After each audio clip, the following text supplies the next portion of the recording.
Je me tenais dans le scintillement d'une couronne de Noël, dont la lueur me narguait tandis que les mots de ma famille fondaient l'air. « Tu n'es qu'un fantôme, Ethan !»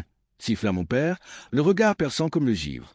Ma poitrine se dégonfla, non pas de douleur, mais sous le poids d'une vérité que j'avais trop longtemps enfouie. À cet instant, je me suis juré qu'il ne me regarderait plus jamais comme avant. Que faire quand ceux qui devraient vous tenir le plus près vous poussent dans l'obscurité? Je suis Ethan Cole, 38 ans, ingénieur logiciel à Wilmington, en Caroline du Nord. Mon univers était autrefois composé de codes stables. Le café, mon loft tranquille avec vue sur la rivière. Mais sous ce calme, je portais un fardeau plus lourd que je ne l'admettais. J'étais le ciment de ma famille, celui qui a payé de leur vie alors qu'ils me voyaient à peine.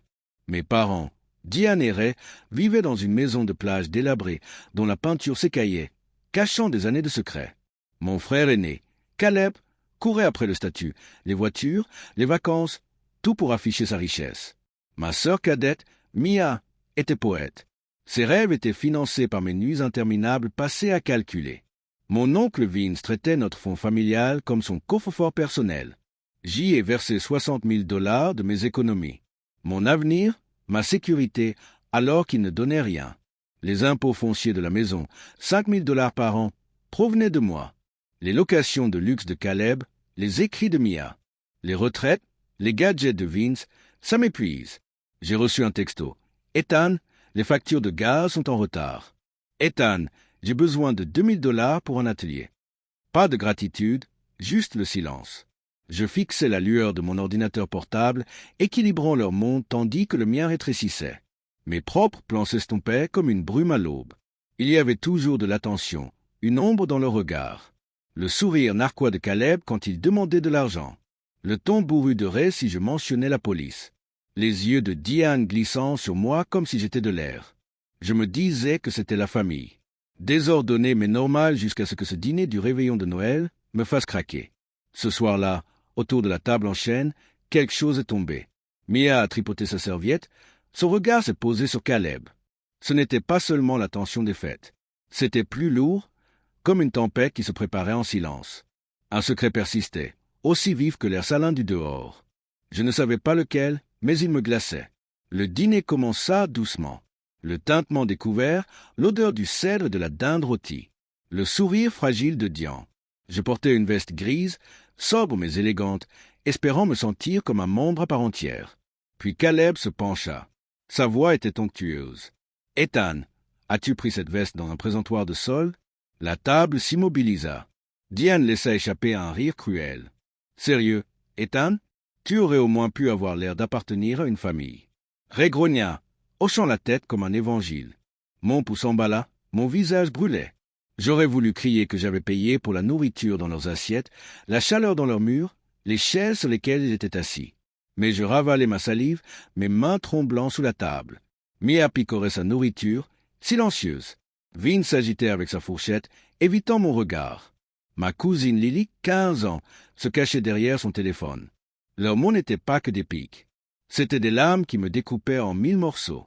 Puis un souvenir me frappa, froid et net. 2 semaines plus tôt, j'avais remarqué un retrait de 12 000 $ du fonds. Entretien marqué. Mais la maison n'avait pas changé. Pas de nouveau bardeau, pas de réparation. Où était-elle? Je restai silencieux, mais la question me fit signe de la tête. Ce n'était pas la moitié. Je suis entré. Le hall, les lumières de la couronne pulsant comme un battement de cœur.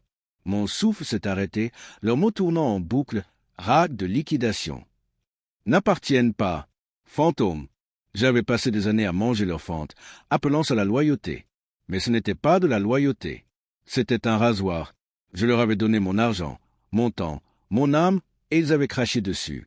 Dans mon loft cette nuit-là, le sommeil ne venait pas. Les rivières que je voyais dehors me poussaient à bouger. J'ai ouvert mon ordinateur portable, le portail de fond luisant comme une confession. Mes doigts ont tremblé puis se sont stabilisés. J'ai réinitialisé le code d'accès, scellant tous les comptes liés. Personne d'autre ne pouvait y accéder. Diane utilisait à peine les applications. Ray s'est moqué de la technologie. Caleb était trop paresseux. Mia trop rêveuse. Le fond était à moi maintenant et j'avais fini de donner. Le matin a apporté la vérité. J'ai parcouru l'historique du fond. J'avais l'estomac noué. 80 000 $ en moins par an. Caleb avait retiré 30 000 $ pour une entreprise qu'il n'avait jamais partagée. Diane et Ray ont pris 20 000 $ pour des améliorations qui n'existaient pas. Les retraites et les livres de Mia, 18 000 $. Les gadgets technologiques de Vince, 12 000 $. Mais 60 000 $ avaient survécu pendant qu'il dépensait sans compter. Je n'étais pas choqué, juste vide. Je l'ai laissé me vider. Mon téléphone s'est allumé à midi. Les SMS de Caleb étaient nets. Compte bloqué. Répare ça. Ethan. Diane a appelé. La voix est raillée. Les électriciens, sans charge. Mia a envoyé un message discret. Qu'est-ce qui ne va pas avec le fond? Je n'ai pas répondu. Qu'ils sentent la terre s'incliner. Je ne leur coupais pas seulement l'argent. Je coupais leur emprise sur moi. Les appels continuaient d'affluer. À la tombée de la nuit, la compagnie d'électricité a coupé les lumières de la maison de plage. Un voisin a envoyé un texto. Ray est dehors à jurer. Il transporte un générateur. L'entreprise de Caleb était en train de couler. Il avait besoin de mon argent pour séduire des investisseurs. La prochaine retraite de Mia a été annulée. Elle ne pouvait pas payer. La livraison de Vince s'est arrêtée. Le vie s'effilochait et je ne ressentais plus rien. Je restais dans mon loft, les lumières de la rivière dansant en contrebas. J'avais la poitrine serrée, le souffle court. Je les avais portés si longtemps que mes os me faisaient mal. Mais maintenant, j'étais fini. Fini d'être leur portefeuille, leur béquille, leur fantôme.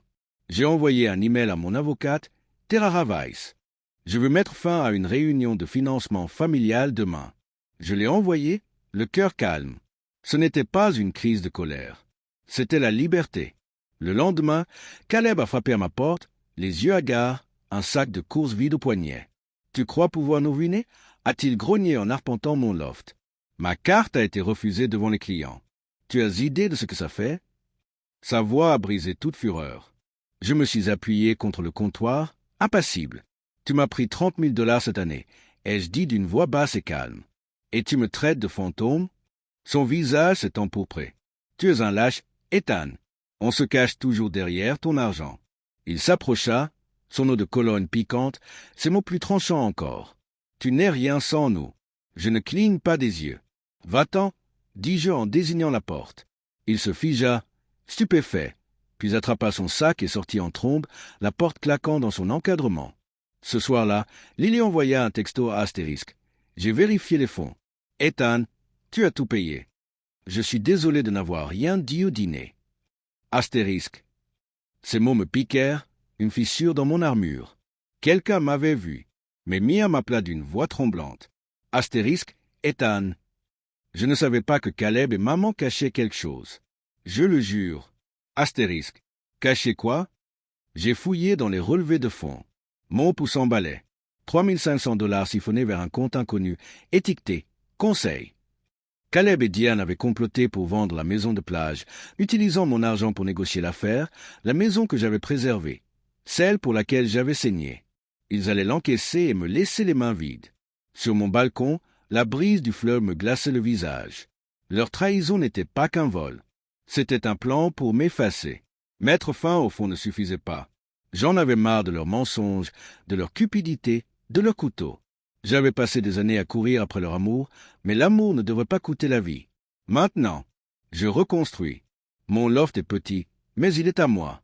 Un carnet de croquis est posé près de la fenêtre, du fusain sur mes mains, une rangée de thym et des pots de romarin sur la balustrade. Je vis pour moi. Lily est la seule à qui je parle. Son message est un lien silencieux vers quelque chose de réel.